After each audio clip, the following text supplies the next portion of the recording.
What is happening? AJ Gamer Dude here, and I found this incredibly interesting article on IGN by Rebecca Valentine about DICE award winners and them giving their speeches. So, in the past week was the DICE Awards, effectively kind of like an awards for game developers by game developers, essentially. So it's sort of like pretty much people who have incredible knowledge of their own area of expertise, giving awards not to themselves but to other people within the industry who are genuinely, they feel like actually deserve recognition that people from the outside like ourselves who play games don't actually or are not able to give them that sort of praise. So it's like experts within the field giving praise to those who deserve it and need it and deserve to be propped up, so to speak. Now, with that being said, it looks like a lot of the award winners have had an interesting time explaining, the various challenges that are being had in the industry today, and more specifically, layoffs, which I know I've talked about on this channel before, and I am also going to link this article in the description below because I think that it is a great read, and I do recommend people actually go to this article and read it because it's just genuinely fascinating to kind of see what people are thinking and saying, especially within the industry. It's not just us kind of looking from the outside, but also like, what does it feel like to be actually inside on like a fly on the wall as people try to talk about the general issues that game developers kind of face on a day-to-day, and more specifically the whole layoff situation that's been going on and how it's been so much worse. Last year was bad and this year's already looking to be so much worse than last year. So let's just kind of actually look at a few things that a few people have said, because I just wanted to kind of highlight this article, but I also want people to read it. So I'm just going to go through like a few just to kind of talk about what's happening here. So like the senior score producer for Marvel's Spider-Man 2 and winner of Outstanding Achievement in Original Music Composition, Scott Hanau said, I would say all the layoffs probably, a lot of restructuring, reorganization, trying to keep all the teams together as best as we can and go forward and make great games. It's pretty daunting sometimes. So this is the question posed, is essentially what are the biggest challenges today? And so layoffs, as well as like many companies restructuring, especially with when you look at Xbox buying Activision Blizzard and then now having to like let go of over 2,000 people from that acquisition alone. What else do we have here? I'm just kind of going through like a few quick ones.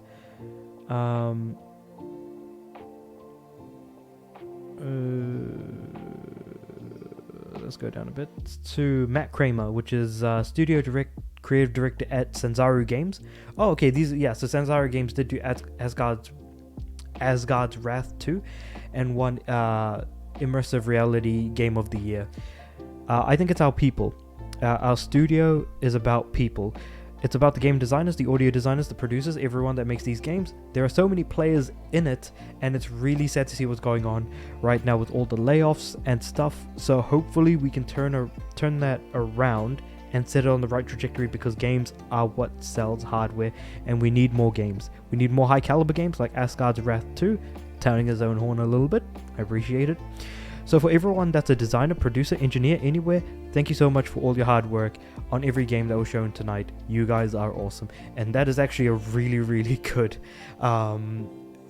energy to have, especially when like you're looking at everyone and kind of being like, it's not just us that are winning awards, it's you guys as well.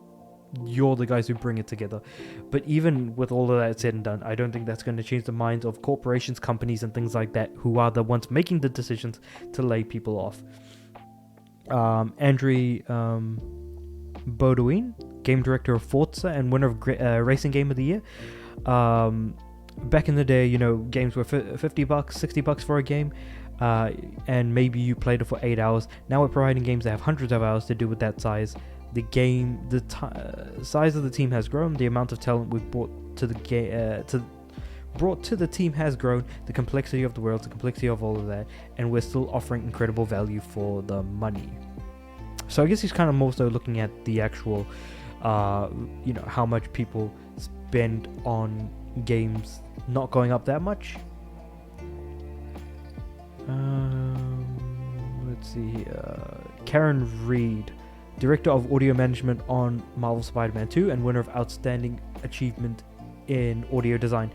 Which is a lot of there's a lot of challenges facing us, right? I mean, all we've seen how the industry has a lot of layoffs and a lot of financial cutbacks, so it's challenging to keep people together and creative and motivated when everyone feels like there's this dark storm coming. But it's in that creative space that we are able to do things, right? When we focus on the games and we focus on the things that we love. I think when we come together as a community, that's how we handle it. Yeah, I mean, that also very much makes sense. But the one that I really wanted to highlight was...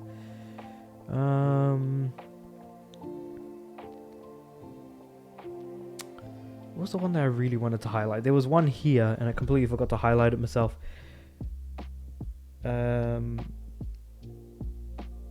Finding out how to make games sustainable, that's one thing that would be pretty neat. Here we go. Michael Douse, Director of Publishing at Larian Studios for Baldur's Gate 3 and winner of Game of the Year. So this is, again, Game of the Year winning studio and team individual.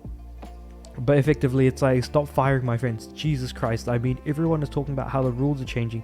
We're in flux. Nobody really knows anymore what to make, how to get it funded. If it's going to work, if they're going to meet their projections, what those projections should be, without that predictability, you can't plan. And this is an industry that typically requires a certain amount of planning. And I know everyone has plans, but that's very different to planning for what the future is. We don't know what the future is, so the biggest challenge is figuring out... God, I love this guy. What everyone is going to do, and that's going to take combined effort, and it'll be hindsight 2020.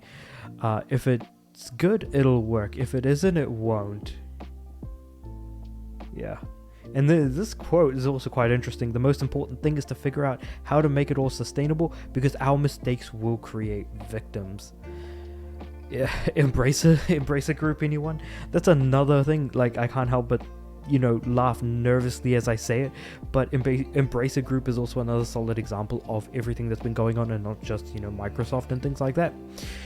But I just kind of really wanted to share, like, this kind of, like, thought experiment with you guys of, like, okay, this is what people within the industry, are thinking about it. And then this is, like, and a particular individual I was wanting to kind of highlight. There's a lot of problems in game development, but it seems like the biggest one at the moment is just people losing their jobs and kind of getting fired because, not enough money is being thrown around in order to make that happen. And that looks like it was just kind of really bad planning from, pandemic days. And companies buying companies and then ultimately letting them go. In the case of Embracer and Microsoft specifically. So those are kind of just some things that I kind of wanted to share with you guys. Let me know what you guys think about it in the comments below.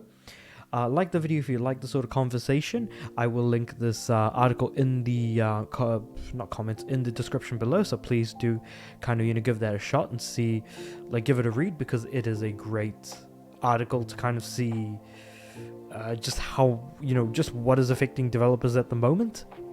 But with all of that said and done, I do upload every day. So I'll see you guys tomorrow.